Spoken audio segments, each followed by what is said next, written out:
अस्सलाम वालेकुम तमाम स्टूडेंट्स के लिए। वालेकुम अस्सलाम। फातिमा बेटे वॉइस पहुंच रही है, स्क्रीन शेयर हो रही है तो अनुषा अनुषा बेटे वॉइस पहुंच रही है और स्क्रीन शेयर हो रही है। अनुषा चैट बॉक्स में लिख सकती हैं आप।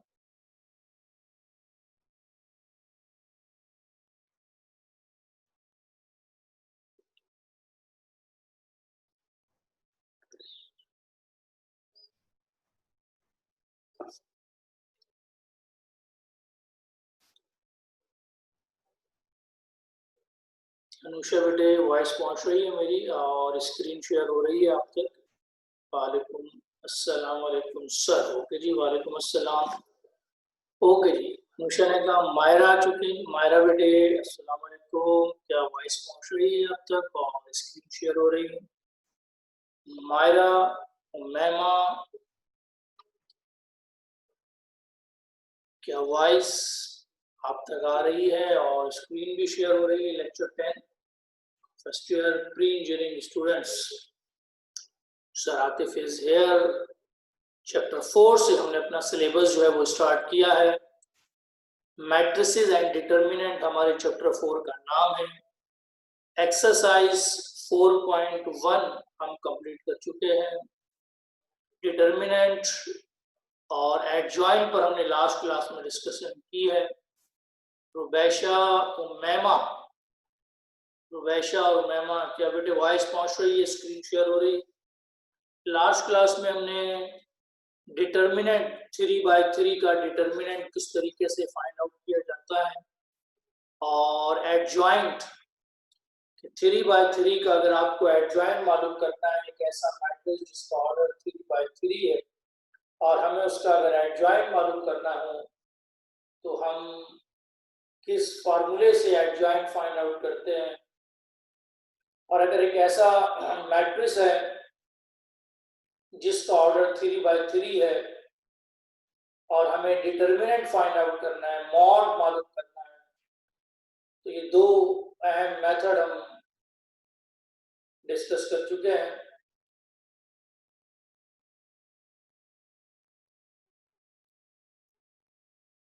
लास्ट क्लास में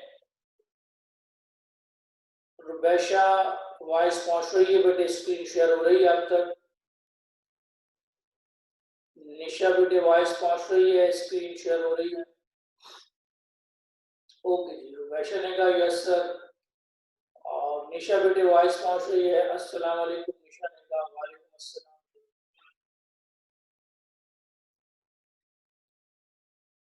लास्ट क्लासेस में डिटर्मिनेंट और मॉड यानी डिटर्मिनेंट बात एक ही है। 2/2 और 3/3 को हमने डिस्कस किया और एडजॉइंट को हमने पढ़ा कि 3/3 का एडजॉइंट कैसे मालूम किया जाए और 2/2 का एडजॉइंट तो खैर इतना हमें ज़रूरत नहीं पड़ी। बुशरा आ गई है जी। बुशरा बेटे वॉइस पहुंच रही है, स्क्रीन शेयर हो रही है आपसे?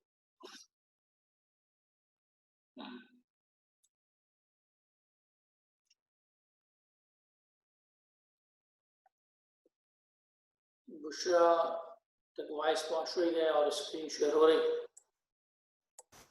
इरज आ चुकी हैं जी। इकरा, इरज, क्या मेरी वॉइस आप तक पहुंच रही है और स्क्रीन शेयर हो रही है? निशा और निशा, निशा और निशा, ओके। इरज ने कहा यस सर वॉइस पहुंच रही है, स्क्रीन शेयर हो रही। चलें जी, फिर आज का लेक्चर हम लेक्चर जो 10 है हमारा उसको हम स्टार्ट कर रहे हैं। और लेक्चर 10 में हमने जो अपने दो टॉपिक कंप्लीट किए हैं, एक डिटर्मिनेंट जिसे हम मॉड कहते हैं और एक हमने टॉपिक कंप्लीट किया था एडजॉइंट का। इन दो टॉपिक को अब हम देखते हैं कि ये दो टॉपिक जो हमने लास्ट क्लासेस में कंप्लीट किए हैं ये कौन सी एक्सरसाइज में मौजूद है। तो आज हम उस एक्सरसाइज की तरफ जा रहे हैं जहां पर ये दो टॉपिक हम अप्लाई करेंगे। पहला टॉपिक मॉड जो कि 3/3 का था, और दूसरा टॉपिक एडजॉइंट जो कि 3/3 का हमारे लिए ज्यादा अहम है। तो लीजिए, आज की क्लास में आप तमाम स्टूडेंट्स हेडिंग डाल सकते हैं एक्सरसाइज 4.3। निशा कहती हैं कि सर आपने होमवर्क दिया था। हाँ जी, बिल्कुल होमवर्क दिया था। क्या तमाम स्टूडेंट ने होमवर्क को कंप्लीट किया है? देखिए जी, एक्चुअल तो मतलब ये था कि आपको मेथड समझाना था एडजॉइंट। क्या आपने, इकरा ने कहा यस सर कर चुकी हैं, सॉल्व किया है। चलेंगे सर, दोनों सॉल्व कर लिए हैं। लेकिन जी अगर प्लस माइनस की कोई मिस्टेक हो रही है तो उससे परेशान ना हो। असल बात यह है कि आपको मेथड समझ में आना चाहिए कि 3/3 का मेथड क्या है। अगर आपके पास एक ऐसा मैट्रिक्स है जिसमें 3 रोज 3 कॉलम्स है और हमें उसका एडजॉइंट मालूम करना हो, तो सबसे पहले हम अपना फॉर्मूला लिखते हैं A11 A12 A13 21 22 23 31 32 और 33 का ट्रांसपोज। फिर हमें ये मालूम करना आना चाहिए कि A11 कैसे निकालना है, A12 कैसे फाइंड आउट करना है, और फिर हम मॉड कैसे मालूम करना है हमें 3/3 का। अगर ए मॉड का आंसर 0 आ जाए तो उसे हम सिंगुलर मैट्रिक्स कहते हैं, और अगर आंसर 0 ना आए तो उसे हम नॉन सिंगुलर मैट्रिक्स कहते हैं। तो आज की क्लास में आप हेडिंग डाल सकते हैं एक्सरसाइज 4.3 की। और एक्सरसाइज 4.3 में हमारे पास जो क्वेश्चन है, question number 1, which of the following matrices are singular। Question number 1 में हमें ये बात बतानी है कि वो कौन से मैट्रिसेस हैं जो कि सिंगुलर मैट्रिसेस हैं। क्वेश्चन नंबर 1 का थर्ड पार्ट हमारे पास आ रहा है, और ये एक ऐसा मैट्रिक्स है जिसका ऑर्डर 3/3 है। नाउ इन सॉल्यूशन हमने सबसे पहले इस बात को सपोज कर लिया कि जो मैट्रिक्स है वो ए है। आप चाहे तो कोई भी नाम दे सकते हैं अपनी मर्जी से। Applying vertical line on both side, बेटे दोनों तरफ वर्टिकल लाइंस को अप्लाई किया। और तमाम स्टूडेंट्स इस बात को जानते हैं कि अगर आपके पास एक ऐसा डिटर्मिनेंट है जिसमें 3 रोज 3 कॉलम्स हैं, तो उसका मेथड मैंने आपको लास्ट क्लासेस में क्या बताया था कि फर्स्ट एलिमेंट 2 को लिखना है, फिर 2 वर्टिकल लाइंस लगाएंगे, 2 के कॉलम को और रो को छोड़ देंगे, बाकी जो 4 एलिमेंट्स बचे आपके पास 2 0 0 2 में लिखेंगे। फिर नेगेटिव साइन खुद लगाएंगे, इसका क्वेश्चन से कोई ताल्लुक नहीं है। फिर सेकंड एलिमेंट बेटे 0 लिखेंगे, 0 के कॉलम और रो को छोड़ देंगे। जो 4 एलिमेंट आपके पास बचेंगे 0 0 0 2 को लिखा जाएगा। फिर पॉजिटिव साइन हम खुद लगाएंगे। फिर लास्ट एलिमेंट हम 0 को खुद लिखेंगे, और फिर 2 वर्टिकल लाइंस लगाकर इस लास्ट वाले 0 की कॉलम और रो को छोड़ देंगे। 4 एलिमेंट आपके पास बचेंगे 0 2 और 0 0 0 2 और 0 0। फिर आप इसे सिंप्लीफाई करेंगे, 2 का 2 लिखेंगे, 2 को 2 से मल्टीप्लाई किया 4, साइन नेगेटिव 4 को 0 से मल्टीप्लाई किया 0, साइन नेगेटिव 0 आ गया। 0 को 2 से मल्टीप्लाई किया 0, 0 को 0 से मल्टीप्लाई किया तो 0, फिर साइन पॉजिटिव लगा दिया। 0 को 2 से मल्टीप्लाई किया 0, साइन नेगेटिव, 0 को 2 से मल्टीप्लाई किया 0 आपके पास। 2 को 4 से मल्टीप्लाई कर दिया 8, 4 - 0 4, 4 को 2 से मल्टीप्लाई किया 8, सेकंड वाली टर्म भी 0 हो जाएगी और थर्ड वाली टर्म भी 0 हो जाएगी। तो आंसर हमारे पास इसका जो आएगा वो 0 आएगा। जैसा कि इसका आंसर हमारे पास जो आएगा वो लास्ट की जो 2 टर्म्स है उनका आंसर तो 0 हो जाएगा, लेकिन जो हमारे पास फर्स्ट जो रिजल्ट है वो 8 है, तो द राइट आंसर इज 8 और मैट्रिक्स इज नॉन सिंगुलर। क्योंकि अगर ए मॉड का आंसर 0 आ जाए तो उसे हम सिंगुलर मैट्रिक्स कहते हैं, और अगर आंसर 0 ना आए तो उसे हम नॉन सिंगुलर मैट्रिक्स कहते हैं। फातिमा, इरज, मायरा, मरियम, निशा, इकरा और इरज, रुबैशा, अनुषा, फातिमा, क्या बेटे तमाम स्टूडेंट्स को बात समझ में आ गई है? कोई कंफ्यूजन तो नहीं? ओके। ले जी, रज ने कहा कोई कंफ्यूजन नहीं है, फातिमा कहती है कोई कंफ्यूजन नहीं है। ओके जी, देखिए क्योंकि ये हम मैथड आपको इसलिए आज की क्लास में कंफ्यूजन नहीं होगी क्योंकि ये तमाम चीजें हम पिछली क्लासेस में टॉपिक बाय टॉपिक समझ चुके हैं। रुबैशा कहती है सर ये इम्पोर्टेंट नहीं है। हाँ जी, बिल्कुल ये इम्पोर्टेंट नहीं है, क्योंकि ऐसा कोई क्वेश्चन कभी भी बोर्ड के पेपर में नहीं आ सकता कि वो आपसे कहे कि भाई एक मैट्रिक्स इसका डिटरमिनेंट जो है निकाल कर देते और आपको वो इस बात के नंबर दे दे 5 नंबर्स, तो पॉसिबल नहीं। दोबारा ये इम्पोर्टेंट क्वेश्चन तो नहीं है, सॉल्व हमने इसलिए किया है ताकि हमारी जो 3/3 का जो डिटरमिनेंट है उसकी थोड़ी सी प्रैक्टिस हो जाए।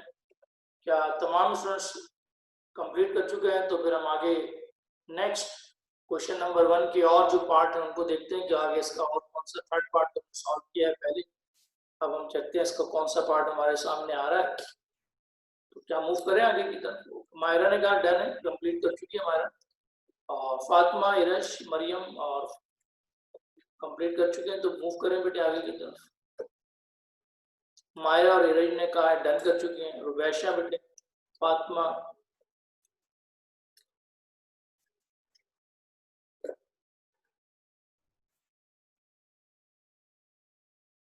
ओके जी। निशा ने कहा कंप्लीट कर चुके हैं, रुबैशा ने कहा डन कर चुके हैं। ओके जी, तो नेक्स्ट स्लाइड की तरफ मूव करते हैं। नेक्स्ट स्लाइड में अब हमारे पास क्वेश्चन नंबर 1 का सेकंड पार्ट है। सेकंड पार्ट में भी हमें एक डिटर्मिनेंट दिया गया है, सॉरी मैट्रिक्स दिया गया है, और देखना है कि ये मैट्रिक्स सिंगुलर है या नॉन सिंगुलर है। तो now in solution let A is equal to, Umaima कहती हैं सर जो आप अनइम्पोर्टेंट करवा रहे हैं वो सब नोट करने हैं। देखिए ये जी जो अनइम्पोर्टेंट क्वेश्चंस है ये आप नोट करना चाहे आपकी मर्जी है, नोट ना करना चाहे आपकी मर्जी है। तो जितना जिस हद तक नोट कर सकते हैं नोट कर लिया करें। अगर कोई एक आध क्वेश्चन रह जाया करे तो उसकी टेंशन ना लिया करें, बस ये बात समझ। सेकंड पार्ट को देखिए आपके सामने आ रहा है, और सेकंड पार्ट में भी हम क्या करेंगे, applying both side vertical lines कर दी है। दोनों तरफ वर्टिकल लाइंस को अप्लाई करने के बाद चैलेंज अब इसका मॉड आप खुद मालूम करें। सेकंड पार्ट का मॉड खुद से मालूम करके मुझे आंसर बताएं क्या आंसर।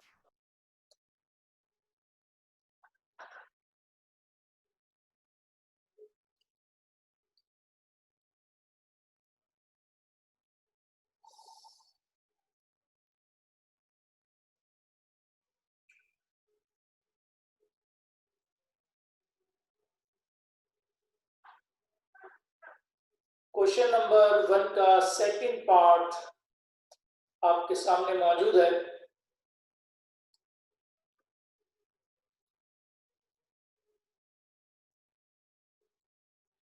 क्वेश्चन नंबर 1 का सेकंड पार्ट आपके सामने मौजूद है।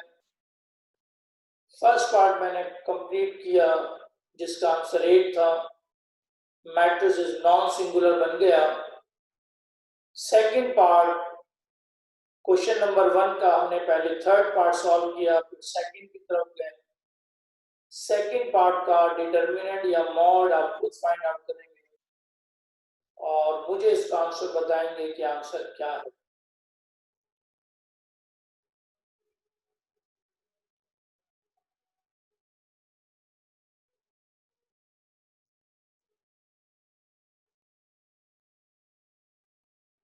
सेकंड पार्ट का आंसर आप खुद से फाइंड आउट कर रहे हैं। सेकंड पार्ट का आंसर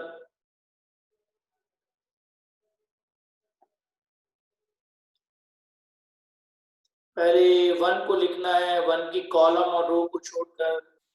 दूसरा साइन नेगेटिव लगाना है, सेकंड एलिमेंट को लिख करना है, रो कॉलम को छोड़ना है। पॉजिटिव साइन लगा के थर्ड एलिमेंट को लिखना है, रो कॉलम को मैंने नहीं छोड़ा यहाँ पर, क्योंकि मैं जानता हूं कि 0 की वजह से लास्ट वाला आंसर 0 ही हो जाएगा, इसलिए इसको मैंने यहाँ पे लिखा नहीं है।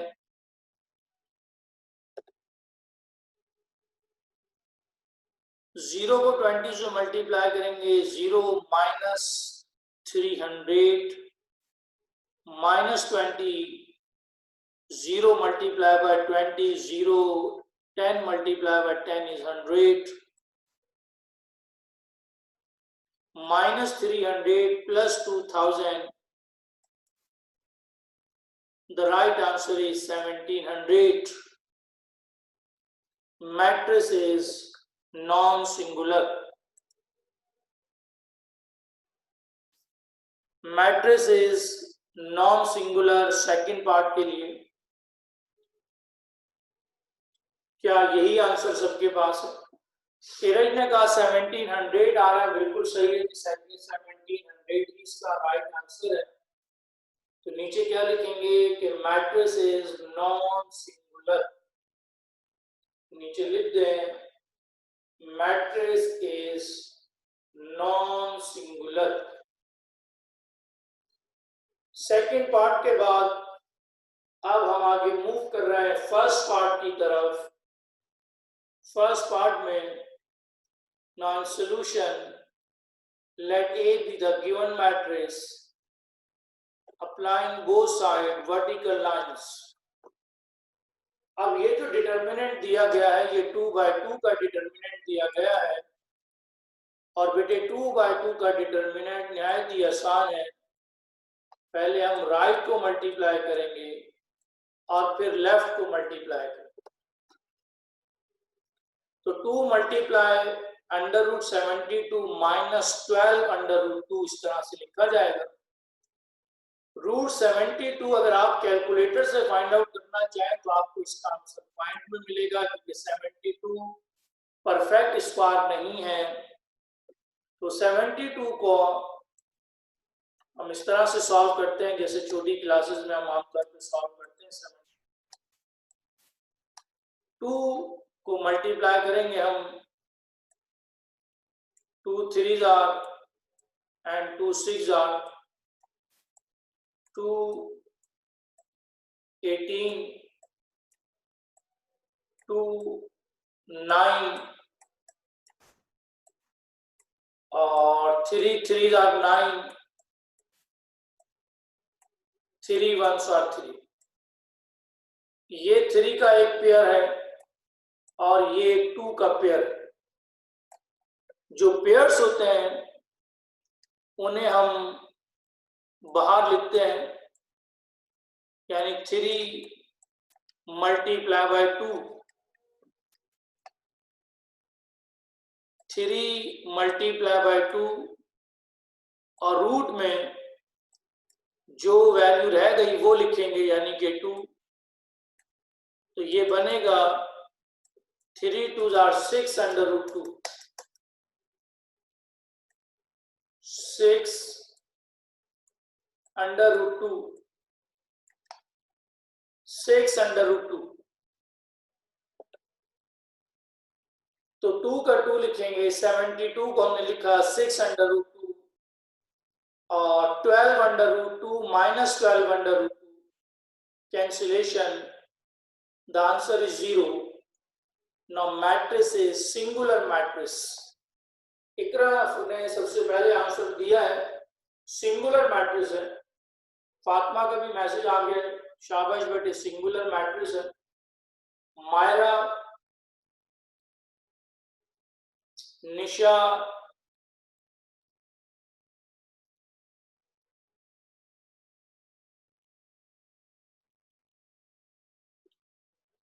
टू मल्टीप्लाई बाय 3, 6 √2, 6 को 2 से मल्टीप्लाई किया,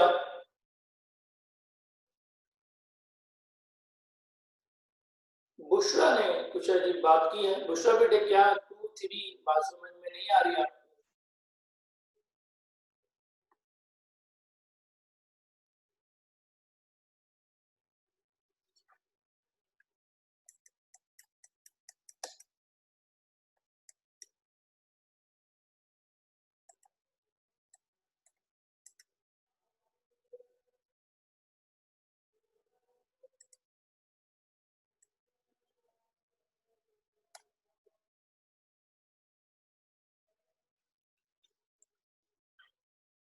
रूट के बाद से भाई रूट 72 को जब आप सॉल्व करते हैं तो ये बनता है 6√2 बनता है।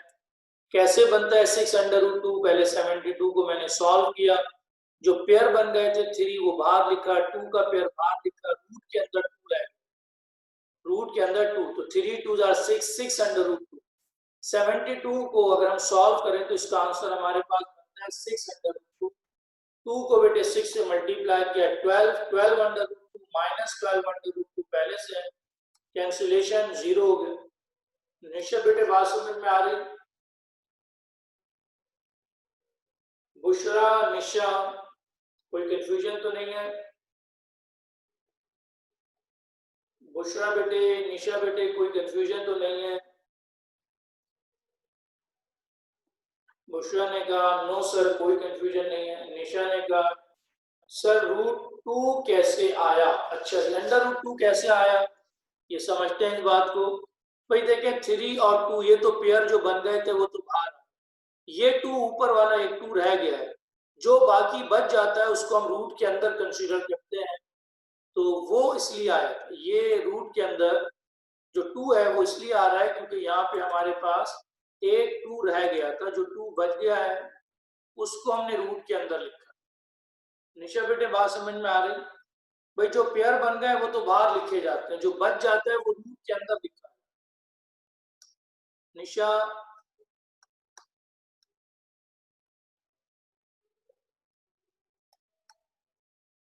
निशा बेटे बात समझ में आती है कि ये √2 कैसे बच गया है? हाँ बिल्कुल सही कहा भाई, जो दो पेयर्स बन गए थे 2 और 3 वो तो बाहर आ गए, ठीक है जी। और जो रह गया था 2 वो रूट के अंदर लिखा गया, तो इसलिए आप ओके जी। आगे की तरफ मूव कर रहे हैं, अब हम नेक्स्ट स्लाइड की तरफ मूव करते हैं, देखते हैं कि नेक्स्ट स्लाइड में हमारे पास क्या है। नेक्स्ट स्लाइड में हमारे पास क्वेश्चन जो आ रहा है, क्वेश्चन नंबर 2 है बेटे। क्वेश्चन नंबर 2 इंपॉर्टेंट क्वेश्चन है। क्वेश्चन नंबर 2 इंपॉर्टेंट क्वेश्चन है। क्वेश्चन नंबर 2 में find the value of lambda, इसे हम लैम्डा कहते हैं।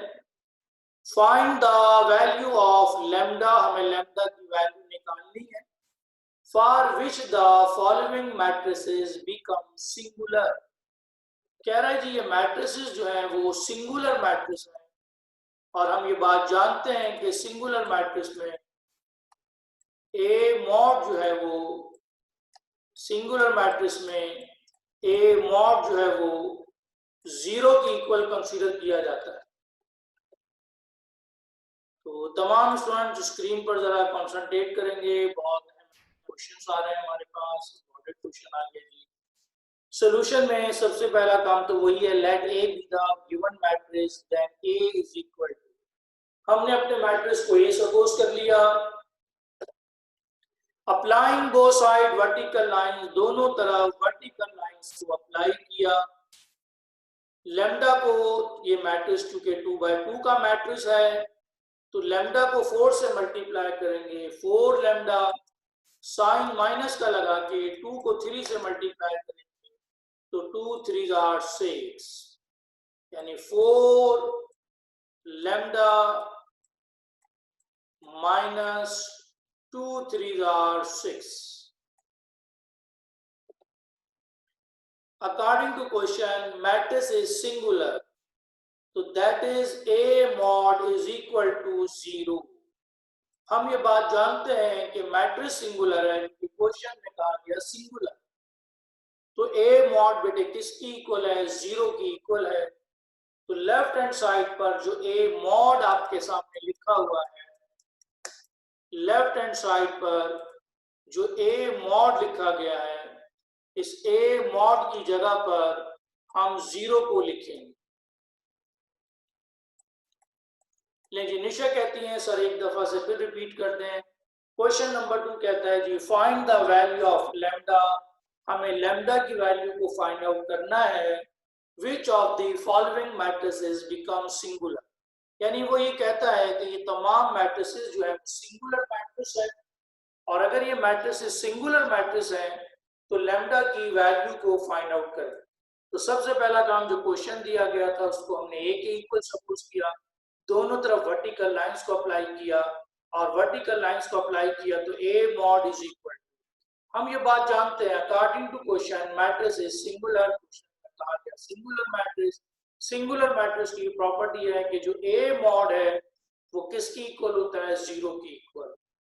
तो अब ये जो लेफ्ट हैंड साइड पे ए मॉड लिखा हुआ है बेटे, इसकी जगह पे आपने 0 लिखना है, लैम्डा को 4 से मल्टीप्लाई करना है। तो जब लैम्डा को 4 से मल्टीप्लाई करेंगे तो ये बन जाएगा 4 लैम्डा, साइन नेगेटिव लगाएंगे, 2 को 3 से मल्टीप्लाई करेंगे तो ये आ गया 6। माइनस के 6 को लेफ्ट साइड पे शिफ्ट कर दिया, पॉजिटिव 6। राइट हैंड साइड पे जो 4 लैम्डा है वो सेम एज इट इज ही रहेगा। 6 को बेटे 4 से डिवाइड किया इज इक्वल टू लैम्डा आपके पास ही आ गया, 2 3s आर 6 और 2 2s आर 4।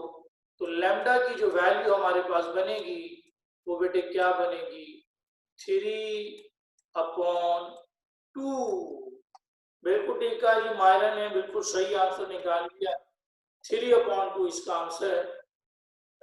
3/2 हमारे पास इसका राइट आंसर है, and the value of lambda is 3/2। ये आपके सामने स्क्रीन पर आपको 3/2 बिल्कुल साफ राइटिंग में लिखा हुआ नजर आ रहा है। तो यहाँ से आप इजीली इसको समझ सकते हैं कि मॉड की जगह 0 लिखना है, लैम्डा को 4 से मल्टीप्लाई किया 4 लैम्डा, 2 को 3 से मल्टीप्लाई किया 6, 4 लैम्डा माइनस 6, माइनस के 6 को लेफ्ट साइड पे शिफ्ट किया, 4 से बेटे डिवाइड कर दिया, तो लैम्डा इज इक्वल टू 3/2 हमारा आंसर। निशा बेटे बात समझ में आ रही, कोई कंफ्यूजन तो नहीं?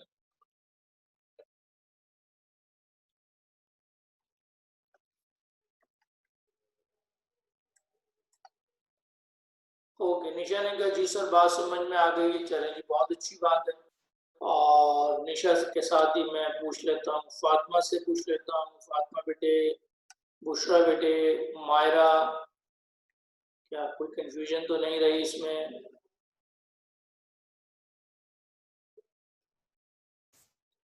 फातिमा ने कहा यस सर। फातिमा बेटे यस सर कहा आपने, कोई कंफ्यूजन नो, क्लियर है? ओके जी, नो कंफ्यूजन। मायरा ने कहा, बुशरा ने भी मैसेज दे दिया है कि कोई कंफ्यूजन नहीं है। तो चलें इसी बात पर फिर हम आगे नेक्स्ट स्लाइड की तरफ मूव करते हैं और देखते हैं कि हमारे पास नेक्स्ट स्लाइड में इसी क्वेश्चन का जो सेकंड पार्ट है वो क्या है।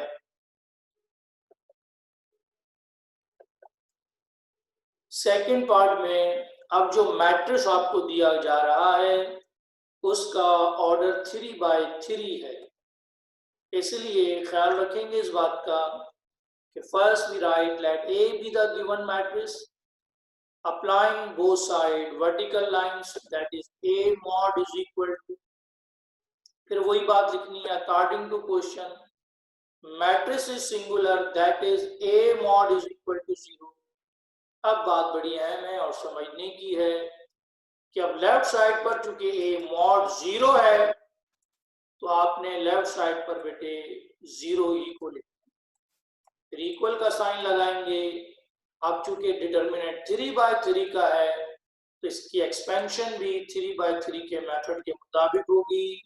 पहले हम 5 लिखेंगे, 5 के कॉलम और रो को छोड़ देंगे, लैम्डा 2 -8 0.4, फिर नेगेटिव साइन हम खुद लगाते हैं यहाँ पे, फिर सेकंड एलिमेंट बेटे 8 को लिखना है, इसकी कॉलम और रो को छोड़ देंगे, 0 2 9 और 4 हमारे पास आ जाएगा। फिर हम पॉजिटिव साइन बेटे खुद अप्लाई करेंगे, फिर 2 को लिखेंगे, 2 की कॉलम और रो को छोड़ देंगे, 0 लैम्डा 9 माइनस 8 9, फिर -8 ये लिखेंगे आप इस तरीके से, ये आपके सामने आ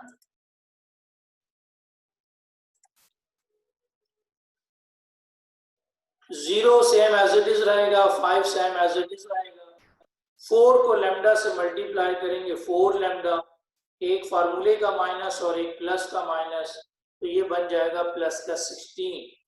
फिर यहाँ पे बनेगा 0 माइनस 18, 0 माइनस 9 लैम्डा, ये हमारे पास है।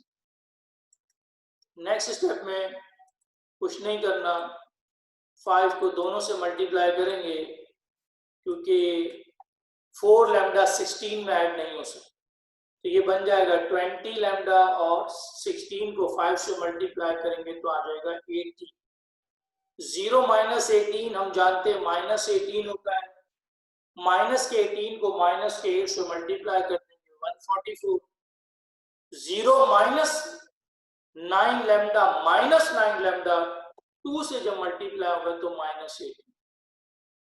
20 लैम्डा में से 18 लैम्डा को माइनस कर देंगे, 2 लैम्डा, 144 में 80 को ऐड कर लिया, 224, लेफ्ट साइड पर शिफ्ट कर दिया, -224, 2 को नीचे डिवाइड किया, और हमारे पास लैम्डा की जो वैल्यू यहाँ पर बनेगी वो है -112, hence the value of lambda is -112। लीजिए इकरा ने सबसे पहले हमें आंसर दिया है कि -112 इसका आंसर है, -112 हमारे पास इसका रिजल्ट है। इस तरीके से आपने क्वेश्चन नंबर 2 के सेकंड पार्ट को इजीली सॉल्व कर लिया। ये एक इंपॉर्टेंट क्वेश्चन है 5 मार्क्स के लिए शॉर्ट क्वेश्चन आंसर के पोर्शन में। क्वेश्चन नंबर 2 का जो सेकंड पार्ट है, ये एक इंपॉर्टेंट क्वेश्चन है शॉर्ट क्वेश्चन आंसर के पोर्शन में 5 मार्क्स के लिए। तो बुशरा बेटे, फातिमा, मायरा, मरियम और तमाम स्टूडेंट को बात समझ में आ गई है, कोई कंफ्यूजन तो नहीं है? निशा, बुशरा, फातिमा, मायरा ने कहा कि सर एरज ने कह दिया कोई कंफ्यूजन नहीं है। चलिए बहुत अच्छी बात है। तो अब हम इस क्वेश्चन ही के आगे नेक्स्ट पार्ट की तरफ मूव करते हैं। क्या तमाम स्टूडेंट्स के पास पिछला क्वेश्चन कंप्लीट हो चुका है, डन कर चुके हैं तमाम स्टूडेंट्स?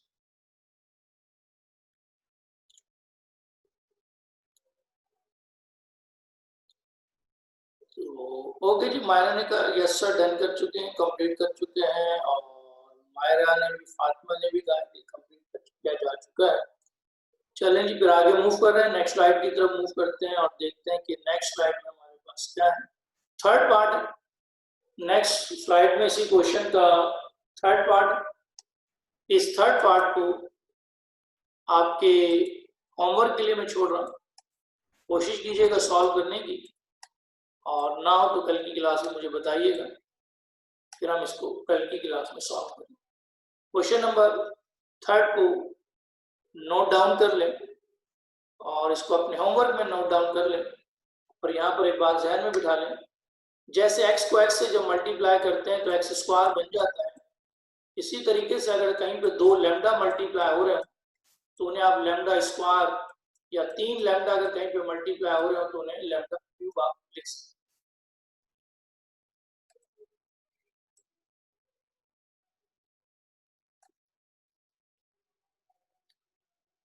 क्वेश्चन नंबर 2 का थर्ड पार्ट आपके होमवर्क में मैंने छोड़ दिया है और कल देखेंगे कि इसका जो आंसर है आपके फाइंड आउट अगर नहीं हो सका तो फिर मैं इसका सोल्यूशन आपके सामने डिस्प्ले करूंगा। निशा कहती है सर, निशा ने सर मैसेज किया सर। जी बेटा जी, कोई कंफ्यूजन है, कोई बात पूछना चाहती हैं तो बता।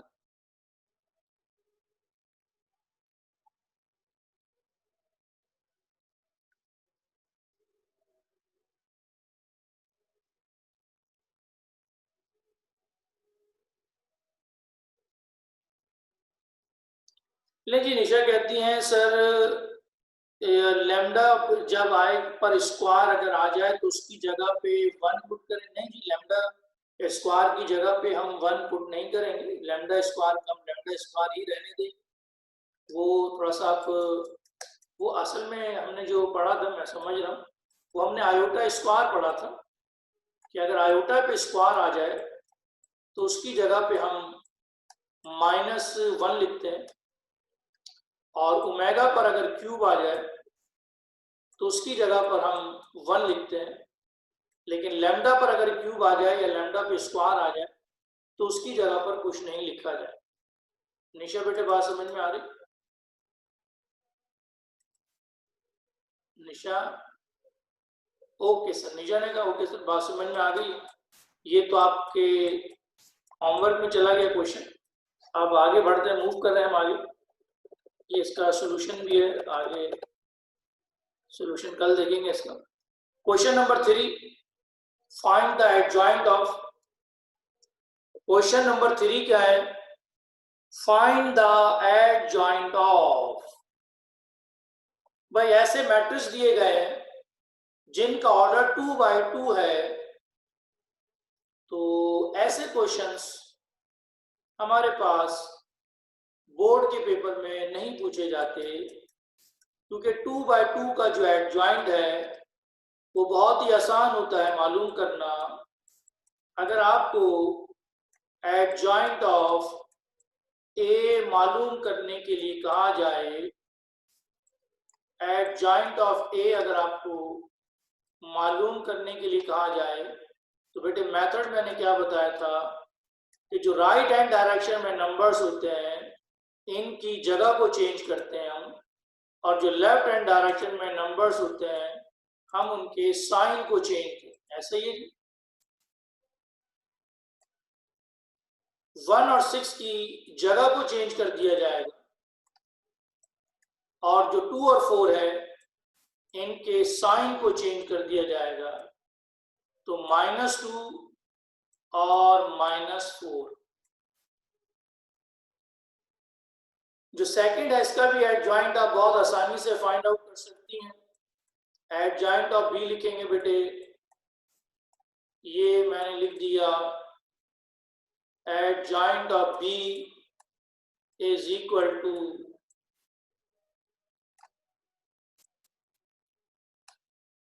2 और 6 की जगह को हम चेंज करेंगे, 6 और 2, और ये जो जगह है +3 को -3 और माइनस के 4 को +4 कर दिया। तो ये इनके एडजॉइंट आ गए। आगे क्वेश्चन में उसने कहा इन रिजल्ट्स को वेरीफाई करें। ए इंटू एडजॉइंट ऑफ ए। भाई एडजॉइंट ऑफ ए का जो रिजल्ट है उसको ए से मल्टीप्लाई करें। मल्टीप्लीकेशन हम 4.1 में समझ चुके हैं कि रोज को से मल्टीप्लाई करें। Is not equal to O. O का मतलब यह है कि आंसर में नल मैट्रिक्स नहीं आना चाहिए। ओ कौन से मैट्रिक्स को कहते हैं? नल मैट्रिक्स को कहते हैं। नल मैट्रिक्स में जिसमें तमाम एलिमेंट 0 होते हैं, यहाँ पे आंसर 0 नहीं आता। एड सेकंड पार्ट में कहता है पहले एडजॉइंट ऑफ बी निकालें, फिर ए से मल्टीप्लाई करें, फिर बी का मॉड लें, डिटर्मिनेंट लें, उसको बी से मल्टीप्लाई करें। लेफ्ट हैंड साइड में ट्रांसपोज का ट्रांसपोज लें, फिर ए से, वो आंसर ए आना चाहिए। यानी एक दफा हम इसकी रो को कॉलम में कन्वर्ट करेंगे, जो आंसर आ जाएगा, फिर उसकी रो को कॉलम में कन्वर्ट करेंगे तो आंसर हमारे पास ए आ जाएगा। लास्ट पार्ट में कहता है ए को पहले बी से मल्टीप्लाई करें, दोनों मैट्रिसेस को मल्टीप्लाई करें, फिर उनका एडजॉइंट निकालें। एडजॉइंट ऑफ बी और एडजॉइंट ऑफ ए को मल्टीप्लाई करें, दोनों का आंसर हमारे पास इक्वल आएगा, सेम आएगा। तो ऐसे क्वेश्चन बोर्ड के पेपर में नहीं पूछेगा। अगर आप सॉल्व करना चाहें तो कोई एक आध पार्ट अपनी प्रैक्टिस के लिए सॉल्व कर सकते। अगर आप कोई एक आध पार्ट अपनी प्रैक्टिस के लिए सॉल्व करना चाहें तो आप सॉल्व कर सकते हैं, अदरवाइज ये बोर्ड के पेपर में नहीं आते हैं क्योंकि ये 2x2 का एडजॉइंट है। 2x2 का एडजॉइंट बहुत ही आसान होता है। बोर्ड के पेपर में हमारे पास जो क्वेश्चन आता है सिंपल वो आता है फाइंड द एडजॉइंट, और हमें जो मैट्रिक्स दिया जाता है वो 3x3 का मैट्रिक्स दिया जाता है। ठीक है। क्वेश्चन नंबर 4 में एक मैट्रिक्स ए दिया गया है। मैट्रिक्स ए आपको दिया गया है क्वेश्चन नंबर 4 में, और यहां पर कहता है जी वेरीफाई दैट, इन रिजल्ट्स को वेरीफाई करें। ये इतने बड़े क्वेश्चंस हैं कि इन्हें लॉन्ग क्वेश्चन आंसर के पोर्शन में पूछा नहीं जा सकता। क्या वजह देखते हैं। एडजॉइंट ऑफ ए निकालें। पहले इस मैट्रिक्स का हमें एडजॉइंट निकालना है। एडजॉइंट का मेथड आप समझते हैं A11 A12 A13 A21 A22 23 31 फिर पूरा मेथड है, और उसके बाद जो आंसर आ गया हमारे पास उस आंसर को आपने ए से मल्टीप्लाई भी करना है। ये लेफ्ट हैंड साइड का रिजल्ट। राइट हैंड साइड में कहता है जो ये मॉड है इसका पहले मॉड निकाले और उसको I3 से मल्टीप्लाई करें। I3 आपको मैंने बताया था 100 0100001। तो ये भी इतने बड़े क्वेश्चंस हैं कि इन्हें लॉन्ग क्वेश्चन आंसर के क्वेश्चन में नहीं पूछा जा सकता, और आज तक ना पूछे गए ना पूछे जाएंगे। सेकंड पार्ट में कहता है पहले एडजॉइंट ऑफ ए निकाले, जो आंसर आ जाए उसका मॉड भी निकालें, और फिर राइट हैंड साइड में आप जो मॉड ए है उसका पहले मॉड निकालें, जो आंसर आ जाए उसका स्क्वायर भी निकालें। नेक्स्ट में कहता है पहले एडजॉइंट ऑफ ए निकालें, जो आंसर आ जाए उसका दोबारा से एडजॉइंट निकालें। तो भाई एडजॉइंट ऑफ ए निकालना ही बहुत बड़ा मेथड है। अगर आप उसका दोबारा से एडजॉइंट निकालें तो आप अंदाजा लगा लें कि ये कितना बड़ा क्वेश्चन आपके पास बन जाए। तो ये इतने एक्स्ट्रा ऑर्डिनरी बड़े क्वेश्चंस होते हैं कि इन्हें भी बोर्ड के पेपर में पूछा नहीं जा सकता, और ना ये क्वेश्चन आज तक पूछे गए। हमारे पास बोर्ड के पेपर में 4.3 से जो क्वेश्चन आता है तो वो है find the value of lambda, और एक क्वेश्चन हमारे पास बोर्ड के पेपर में आ सकता है लॉन्ग में फाइंड द एडजॉइंट, और ये आपको मैट्रिक्स दे दिया जाए और हम इसका सिंपल एडजॉइंट निकालेंगे। सिंपल एडजॉइंट कैसे निकालते हैं, जो लास्ट क्लास में मैंने आपको बताया। वी नो दैट, पहले आप सॉल्यूशन की हेडिंग डालकर वी नो दैट फार्मूला लिखते हैं, उसे इक्वेशन 1 का नाम देते हैं, फिर A11 से लेकर A33 तक निकालते हैं, फिर तमाम रिजल्ट्स को इक्वेशन 1 में पुट करके आप उसका ट्रांसपोज लेते हैं। क्या तमाम स्टूडेंट को मेरी बात समझ में आती है? निशा, बेटे फातिमा, मायरा, मरियम, रुबैशा, बात समझ में आ रही है मेरे बच्चे? तमाम स्टूडेंट्स को मेरी बात समझ में आती है कि क्वेश्चन नंबर 3 का जो ऑर्डर है वो 2x2 है, तो वो चूंकि मैट्रिक क्लास में 2x2 है इसलिए यहाँ नहीं सीखता। क्वेश्चन नंबर 4 में जो मैट्रिक्स है उसका ऑर्डर 3x3 है। सिंपल एडजॉइंट तो आ सकता है कि फाइंड द एडजॉइंट का क्वेश्चन तो आ सकता है कि ये क्वेश्चन वो कहे कि A is equal to find the adjoint, वो तो आ सकता है, लेकिन ये इतना बड़ा क्वेश्चन है ये कभी नहीं आ सकता। क्यों? इसमें पहले एडजॉइंट ऑफ ए भी निकालना है, फिर ए से उसको मल्टीप्लाई भी करना है, तो बहुत बड़ा क्वेश्चन, और फिर वो लेफ्ट हैंड साइड है, फिर राइट हैंड साइड को अलग सॉल्व करना है। तो ये इतने एक्स्ट्रा ऑर्डिनरी बड़े क्वेश्चंस हैं कि इन्हें भी बोर्ड के पेपर में पूछा नहीं जा सकता। ठीक है,